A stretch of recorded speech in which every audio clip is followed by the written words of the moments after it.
আলামিন বলছিলেন এর আগের সংবাদে যে ফায়ার সার্ভিসের একজন ঊর্ধ্বতন কর্মকর্তা ঢাকা থেকে সেখানে গিয়েছেন এবং তিনি ভবনটি দেখে কিছু মন্তব্য করেছেন। এখন ভবনটির কি অবস্থা, এই আগুন নিয়ন্ত্রণে আনার জন্য ফায়ার সার্ভিস আসলে কতটুকু সময় চাইছে বা কি বলছে?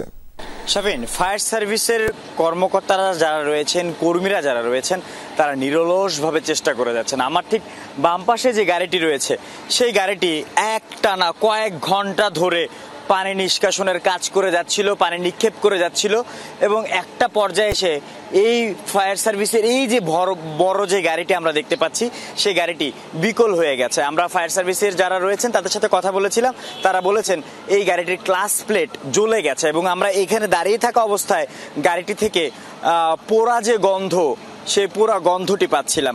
এইভাবে তাদের যে বেশ কয়েকটি ইউনিট কাজ করছে, এর মধ্যে একটি ইউনিট এরই মধ্যে বিকল হয়ে গেছে এবং সেই কারণে ফায়ার সার্ভিসের কর্মকর্তাদেরকে আমরা দেখছি সেখানে এসেছেন এবং হয়তো জানার চেষ্টা করছেন যে কি হয়েছে বা কি ঘটেছে।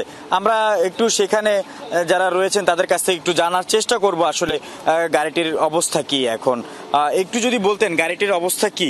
আমরা যতটুকু শুনেছি পুরো গন্ধ এখান থেকে বের হয়েছিল, এখন কি বিকল হয়ে গেছে কিনা গাড়িটা? এখন আমাদের আগে দেখতে দেন, আমরা গাড়িটা দেখি তারপরে। আমরা একজন ঊর্ধ্বতন কর্মকর্তারা দেখলাম, তিনি গাড়িটির অবস্থা, সর্বশেষ অবস্থা জানার চেষ্টা করছেন। গাড়িটির যারা দায়িত্বে ছিলেন তাদের সাথে কথা বলার চেষ্টা করছেন ঠিক কি কারণে পুরো গন্ধ বের হয়েছে। যদিও গাড়িটির একটানা কয়েক ঘন্টা ধরে তারা নিরলসভাবে চেষ্টা করে যাচ্ছেন ফায়ার সার্ভিসের কর্মীরা এই আগুন নিয়ন্ত্রণের জন্য এবং সবশেষ হয়তো এই গাড়িটি একটানা চলার কারণে কোনো একটি ত্রুটি হয়তো ধরা পড়েছে, সেই ত্রুটির কারণে তারা সাময়িকভাবে এখন বন্ধ রেখেছে। তবে তাদের অন্যান্য যে বেশ কয়েকটি ইউনিট এখানে রয়েছে, প্রতিটি ইউনিটই কিন্তু আগুন নিয়ন্ত্রণের কাজ চালিয়ে যাচ্ছে। এখন পর্যন্ত এই গাড়িটির পাশ থেকে পোড়া যে গন্ধ, সেই গন্ধটি এখনো পর্যন্ত আমাদের নাকে আসছে এবং যার কারণে দেখছি যে ফায়ার সার্ভিসের একজন ঊর্ধ্বতন কর্মকর্তা এখানে এসেছেন, যারা রয়েছেন তাদের কাছে জানার চেষ্টা করছেন আসলে ঠিক কি ঘটেছে এবং তিনিও নিজে খতিয়ে দেখার চেষ্টা করছেন যে ঠিক কি কারণে এই মেশিনটি বন্ধ হয়ে গেল। এইভাবে ফায়ার সার্ভিসের অনেকগুলো ইউনিট কিন্তু তাদের যে লিফট ক্রেন রয়েছে সেই ক্রেনের মাধ্যমে তাদের যে চেষ্টা চালিয়ে যাচ্ছে। একটানা কয়েক ঘন্টা নাগাতার চলার কারণে হয়তো কোনো ত্রুটি ধরা পড়েছে এবং সেখান থেকেই হয়তো আমরা দেখতে পাচ্ছি যে কোনো পোড়া গন্ধের বের হয়েছে এবং সেখান থেকে বিকল হওয়ার যে দৃশ্য সেটা আমরা দেখাতে পারছি আপনাদেরকে। ফায়ার সার্ভিসের এই গাড়িটি বিকল হয়ে গেল, তাদের অন্যান্য যে ইউনিটগুলো রয়েছে সেগুলো এখন পর্যন্ত আগুন নিয়ন্ত্রণে কাজ চালিয়ে যাচ্ছে এবং আগুনের যে ভয়াবহতা, তীব্রতা সেটাও অনেকটা কমে এসেছে।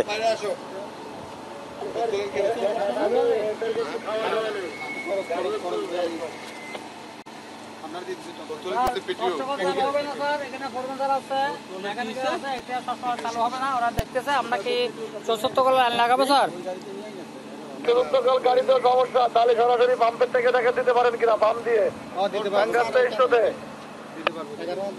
তাহলে আপনার সরাসরি পাম্প দেখে দিই স্যার, পাম্প থেকে ভারী উঠবে না স্যার। আমরা শুনছিলাম তারা বিকল্পভাবে যেভাবে হোক চেষ্টা করে যাচ্ছেন যাতে এই আগুন নিয়ন্ত্রণে ফায়ার সার্ভিসের যে কর্মীরা রয়েছেন শুধু এই গাড়ির সহযোগিতা ছাড়াও যাতে পানি নিক্ষেপ করতে পারেন সেই ব্যাপারেই কিন্তু আমরা দেখছি যে তাদের যে কর্মকর্তারা, স্টেশন অফিসাররা রয়েছেন, তারা ঊর্ধ্বতন কর্মকর্তাদের সাথে কথা বলে যাচ্ছেন এবং বলতে গেলে এক কথায় এই গাড়িটি বিকল অবস্থায় রয়েছে। যদিও এর কারণ মূলত দীর্ঘক্ষণ তাদের যে সংযোগ, সেই সংযোগটি টানা চলছিল, সেই সংযোগটি থেকে হয়তো তারা এক লাগাতার চলার কারণে কোনো একটি ত্রুটির কারণে সেটা পুড়ে গিয়েছে এবং পুড়ে যাওয়ার কারণে গাড়িটি এখন বিকল অবস্থায় রয়েছে। এবং আমরা দেখছি যে কারখানার সর্বশেষ দৃশ্যটা একটু আপনাকে দেখাতে চাই শাফিন। কারখানা এখন একেবারেই বলা যেতে পারে যে নিয়ন্ত্রণে চলে এসেছে এবং সেই নিয়ন্ত্রণটা কিন্তু শুধুমাত্র আগুনে পুড়ে ফায়ার সার্ভিসের চেষ্টার কারণে হয়েছে এমনটাও নয়। আগুনের বিভিন্ন যে ফ্লোরগুলো রয়েছে সেখানে থাকা দাহ্য পদার্থগুলো একেবারে পুড়ে ছাই হয়ে গিয়েছে। আগুনের কারণে ভবনটির যে পূর্বাংশ রয়েছে সেই পূর্বের অংশের ধসে পড়েছে এবং ভিতরের যে দাহ্য পদার্থগুলো দরজাগুলো রয়েছে সেগুলো পুরো ছাই হয়ে গেছে, যার কারণে আগুনে জ্বলার মতো আর কিছু সেখানে অবশিষ্ট নেই। সেই কারণে আগুন একেবারেই এখন বলতে পারি যে নিয়ন্ত্রণের পথে। আগুনের একটা সময় আমরা তাপে এখান থেকে 50 গজ দূরে গিয়ে দাঁড়িয়েছিলাম, এরপরে ধীরে ধীরে সেটা 300 গজ পর্যন্ত আমরা দূরে গিয়ে দাঁড়াতে বাধ্য হয়েছিলাম এবং সেখান থেকে আমরা দেখেছি ধীরে ধীরে ভবনের বিভিন্ন অংশ ধসে পড়ছে, গ্লাস ভেঙে পড়ছে, গ্রিল ভেঙে পড়ছে। সেখান থেকে আমরা নিরাপদ দূরত্বে গিয়ে আমরা সংবাদ সংগ্রহ করছিলাম। এখন আমরা ভবনের ঠিক পাশেই রয়েছি, যদিও ভবনটির কেন্দ্রবিন্দুতে 800 থেকে 1000 ডিগ্রি সেলসিয়াসের তাপমাত্রা তৈরি হয়েছে এবং যার কারণে ফায়ার সার্ভিসের ঊর্ধ্বতন কর্মকর্তা বলছেন ভবনটি ধসে পড়ার সংখ্যা রয়েছে এবং সেই সংখ্যাটি এখনো পর্যন্ত রয়ে গেছে, যদিও আগুন অনেকটাই নিয়ন্ত্রণে চলে এসেছে। এই ছিল আমার কাছে সর্বশেষ। শাফিন।